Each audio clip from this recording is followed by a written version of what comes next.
Uppsögn Jóhanns R. Benediktssonar lögreglustjóra á Suðurnesjum hefur valdið miklu fjaðrafoki og sagt hefur verið að Björn Bjarnason dómsmálaráðherra hafi bolað Jóhann úr embættinu og lagt hann í einelti. Við ræðum þetta mál við Björn Bjarnason eftir augnablik. Velkomin Björn. Takk fyrir. Það er ekki farið fram hjá neinum í dag og í gær það mikil hiti í mönnum hjá lögregluembættinu Suður með sjó. Hvernig bregst þú við þessu öllu? Það er verið að tala um einelti, það er verið að tala um að þú gangi mjög hart og ómálefnalega fram. Er það rétt? Þetta eru mjög alvarlegar ásakanir má segja í sjálfu sér en þar hafi ekki við nein rök að styðjast. Það sem ég hef gert í þessu efni er það að ég tilkynnti að ráðuneytið tilkynnti 8. september að frá og með 1. apríl yrði þetta embætti auglýst laust til umsóknar. Ég hef ekki lagt neinn í einelti eða með nokkrum hætti gert á hlut nokkurs manns í þessu. En þetta gerist ekki oft að embætti sé auglýst með þessum hætti sem að nú er gert, af því að Jóhann er búinn að sitja þarna og hefur á margra mati staðið sig mjög vel. Finnst þér hann ekki hafa staðið sig vel í embætti?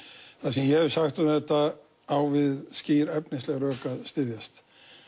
Þegar skipað var í embættið á sínum tíma 1999, þá var embættið hluti af utanríkisráðuneytinu og síðan hefur það gerst að embættið hefur flust yfir í dómsmálaráðuneytið, sýslumannsembættið á Keflavíkurflugvelli hefur verið lagt niður, það hefur verið stofnað lögreglustjóra embætti á Suðurnesjum. Ég hef með hugmyndir það að skipta því embætti upp í 3 hluta og það eru vandræðið þarna meðal annars út af launamálum. Eftir að sýslumannsembættið var lagt niður á Keflavíkurflugvelli þá lækkaði lögreglustjórinn í launum.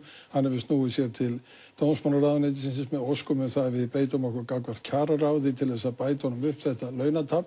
Það eru svo mörg óvissu atriði varðandi stöðu embættisins sem valda því að ég tel að við þessar aðstæður séu allar efnislega forsendur fyrir að auglýsa þetta embætti. En finnst þér hann hafa staðið sig illa á eitthvað vegna þess að það eru margir mjög hrifnir á honum að það? Já, ég meina hann hefur staðið sig vel í sínum störfum.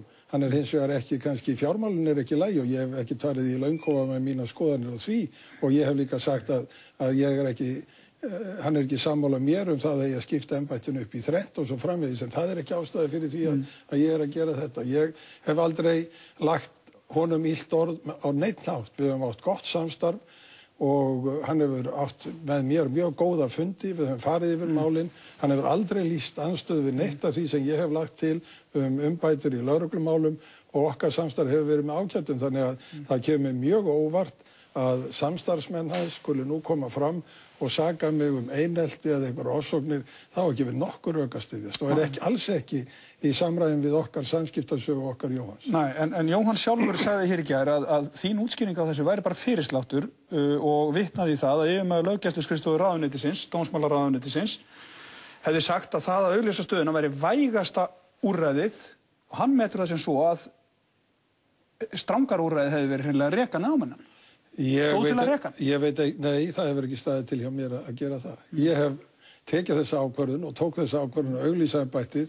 Allt annað eru vangaveltur eitthvað sem einhverjir hafa sagt og orð hafa fallið og menn geta síðan skoðað í ljósi embættismannalaganna og stjórnsýsluréttarins og annarra slíkra þátta. Þessi ákvörðun var tekin, ég hef fært fyrir henni skýr efnisleg rök, embættið hefur tekið stakkaskiptum. Embættið er á nokkru leyti arfleið kalda stríðsins eins og það er núna og það kemur vel á vondan fyrir mig að þurfa að taka á þeirri arfleið og greiða úr því til þess að koma þessu embætti inn í stjórnkerfið eins og ég tel að það eigi að vera. En ef það er þannig að þessi mikla breyting sem hefur orðið á embættinu er svo ástæða sem að þú telur að síðan þú auglýsar á. Akkur dregur það ég. Já, núna bara spyr ég þig, ef að það er sem sagt þessi mikla breyting, eðlisbreyting á embættinu, af hverju hefur þá ekki auglýst embætti ríkislögreglustjóra? Því það hefur engin sambærileg breyting orðið á því embætti. Embætti var fyrst fyrir 10 árum, þá var það bara hefðbundin svona stjórnsýsluembætti, síðan hefur bæst undir þetta almannavarnir, það hefur bæst undir þetta greiningadeild, það hefur bæst undir þetta sérsveit, þú þekkir það allt.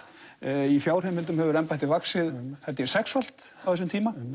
Það er gríðarleg breyting. Af hverju hefur ekki auglýst það? Það er engin eðlisbreyting á embætti ríkislögreglustjóra. Það er ekkert sambærilegt og getur ekki með nokkru móti borið saman þróunina hjá embætti ríkislögreglustjóra og eðlisbreytinguna á embættinu sem orðið hefur á þessu. Þú þekkir að það er allir sammála það í löggæslunni að embætti ríkislögreglustjóra hefur vaxið mjög á umfangi og ég vil tala það að það hefur dregið til sín fé sem hefði jafnvel átt að fara í önnur embætti. Þegar ákveðið var í mars 2004, 1. mars, að efla sérsveitina og stækka hana og stefna því að það yrðu rúmlega 50 manns í sérsveitinni, þá var jafnframt ákveðið að sérsveitin flyttist til ríkislögreglustjóraembættisins. Þessi ákvörðun var tekin af ríkisstjórninni og það var ákveðið að setja fjármagn til þess að þetta markmið næðist.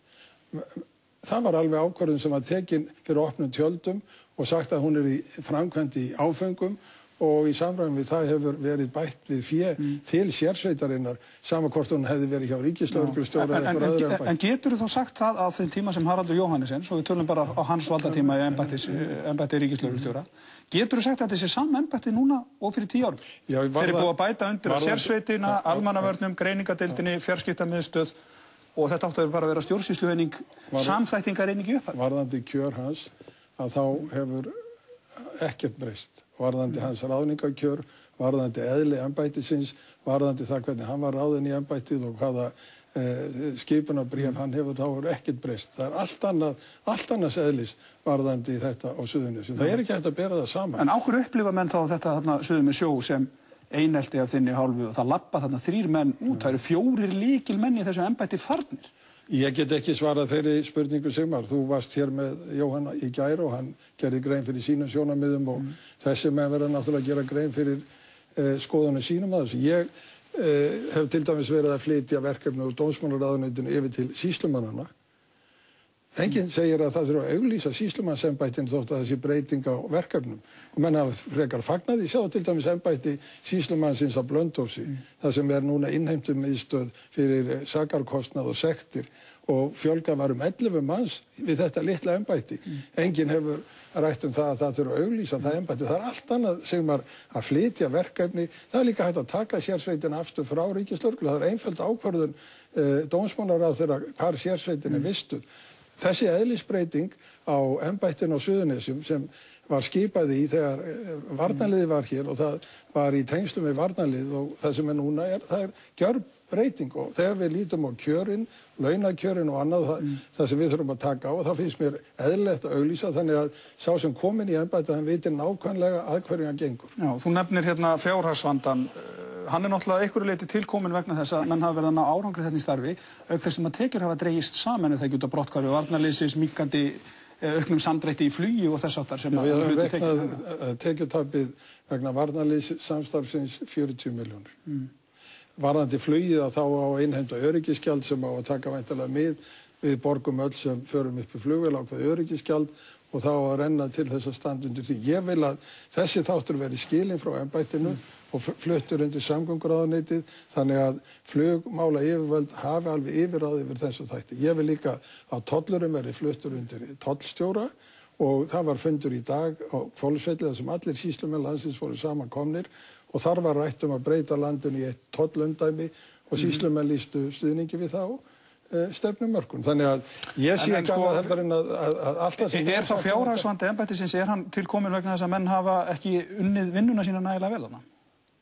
Þeir tala að þetta sé tekjutap? Jú, þú veist að auðvitað vilja opinberir starfsmenn finna það að það hafi verið þannig staðið að málum að það sé einhverjum öðrum að kenna ef að embættið fer fram úr. En það þeim að kenna þess að? Ég ekki að segja það. En auðvitað það eðlileg. Ég var hér yfirmaður menntamálaráðuneytisins menntamálaráðherra og átti oft í samræðum við yfirmenn Ríkisútvarpsins hækkun afnotagjalda og það voru alls konar skýringar. Ég samþykkti ekki alltaf þessa hækkun.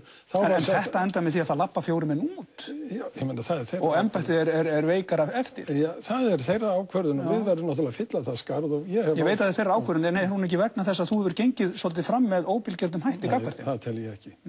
Ég hef ekki átt negin samskipti við þessa menn önnur heldur en þau þegar þeir hafa komið til mig þá hef ég rætt við þá, þeir hafa verið í samskipti við ráðuneytið.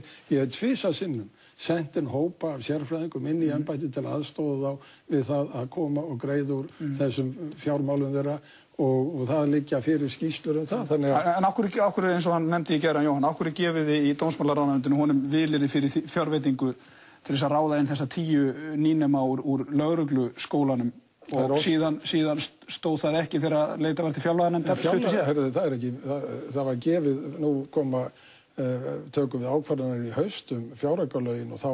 En þið gáðu honum þetta vilyrði að ráða inn þessa menn? Enda það var það við sögðum eins og þegar farið er yfir fjármálstofnana hvort sem það eru skóla, lögregluembætti eða hvaða embætti sem það eru að þá segja menn, heyrðu, þetta réttmætt sjónarmið hjá þér, við skulum standa að því að vinna því að fá fjárveitingu til þess að standa undir þessu, við þurfum að færa þau rök fyrir því sem við teljum duga til þess að vonandi nær það fram að ganga.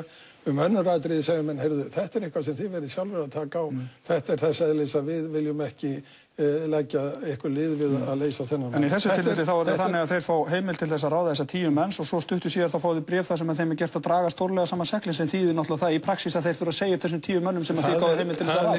Þetta liggur ekki svona. Nei, þetta liggur ekki svona. Það er svona söguskýring sem allt í lagi að setja fram, en málið liggur ekki svona. Jóhann talaði svona í gær. Já, ég veit það, en málið liggur ekki svona. Nei, þannig að hann ekki að fara með rétt máli í því. Nei, ég meina að þetta blæsir svona við honum en ekki við mér. Já, en segðu mér annað, núna talaði Jóhann þannig í gær og Stefán Eiríksson hefur líka talað kannski með svipuðum nótum að það þurfi að draga úr embætti ríkislögreglustjóra og færa þar verkefni til og annað. Jóhann orðaði það þannig í gær og það gagnrýni sem að þú áður sætt, það að þú sett svolítið upptekinn af einhverju ytri ógn, hryðjuverkaógn á meðan gjaldi löggæslan, nær löggæslan, þetta sem að snýr að okkur bara í daglegu lífi, það fá ekki sinn framgang. Þetta nú ekki rétt, því að það liggur fyrir löggæsluáætlun sem gildi frá árinu 2007 til 2011 sem ég hef staðfest, þar sem þessi mál fjallað alveg nákvæmlega og síðan eru árangurstjórnarsamningar við einstök lögregluembætti þar sem tekið á þessum málum. Ég lít hins vegar þannig á að það sé skylda dómsmálaráðherra að vera með stefnumarkandi sjónarmið. Punkturinn kannski sá að það fari of mikið púður í einhverja hryðjuverkaógn og einhverja ytri ógn sem kannski ekki eins raunveruleg í hugum fólks á meðan bara þessi hefðbundna löggæsla út í hverfunum. Þetta er ekki rétt. Það ekki? Nei. En þú þekkir þessu umræðu. Jóhann talar svona, Stefán Eiríksson talar svona. Það er ekki, gagnrýnin byggist ekki á, ég hef Stefán Eiríkssoni á neitt á þessum nótum. Og Jóhann hefur aldrei orðað þetta við mig á nokkrum fundum þar sem við höfum verið. Hann var bara að tala um þetta hérna í gær. Já, ég veit það, en hann hefur ekki talað um þetta við mig á fundum og ég hef ekki sagt gagnrýni frá honum þetta atrið. Hann hefur þvert á móti verið mjög áhugasamur það að þessi stefnumarkun sé líka að menn hafi auga á þessu. Og það eru allir sem koma að öryggismálum sem þurfa að ræða þennan þátt. Akkur ég þá ekki gagnrýndur fyrir að hafa skoðun á evrumálum? Er það ekki verið að draga athyglinna? Er ég þá ekki að draga athyglinna frá því að sinna löggæslumálum? Ég hef bara mörg áhugamál og get sinnt þessu öllu og ég tel að lögreglan sé að sinna því mjög vel sem hún á að gera og það er meðal annars nærri löggæsla. Ertu svona stutt í lokin, ertu búin að gera ráðstafanir til þess að koma mannskap í störf í staðan fyrir þá sem að fóru með honum Jóhanni? Já. Eru konni menn í þau störf? Já, það verður tilkynnt eftir helgina. Við höfum gengið frá því. Og viltu tjáðu eitthvað frekar á það hér? Nei, það verður að koma í ljós eftir helgina. Við erum bara búin að stilla því upp eins og við sjáum að við getum gert það og það verða öflugir menn sem koma þarna. En það þarf við að halda þessu öfluga starfi áfram. Það er alveg ljóst. Það verður ekki hlé á því. Er ekki embættið veikara núna heldur það var fyrir það? Ég veit það ekki. Það verður að koma í ljós. Ég tel að tími yfirmannanna á undanförnum mánuðum og eins og kemur frá núna hafi mjög beinst kannski að mér eða ráðuneytinu eins og þegar sagt hér í gær í þætti að það verður óeðlilegt að ráðuneytisstjórinn sat inn á fundi með mér og Jóhanni beindi sinna að það gert eitthvað tortryggilegt. Ég held að athygli mannanna hafi kannski beinst á mikið að þessum þætti á undanförnum mánuðum. Þeir hafa verið mjög uppteknir. Þeir lögðust gegn hugmyndum mínum að skipta embættin í þrennt og þeir hafa varið mikla kröftum sínum til þess að sinna þessum málum. Ekki þetta nær löggæsla, ekki þetta stefnumörkun í lögreglumálum. Þetta lítur að pólitískum álitaefnum sem ég að takast á við og þeir hafa varið miklu af sínum tíma í þetta eins og við vitum. Þannig að ég held að nýju stjórnendur sem verður ekki jafn uppteknir að því muni einbeita sér frekar að innra starfi í embættinu og vinna þau störf og sjá hvað þar þarf að gera betur. Takk fyrir komuna, Björn.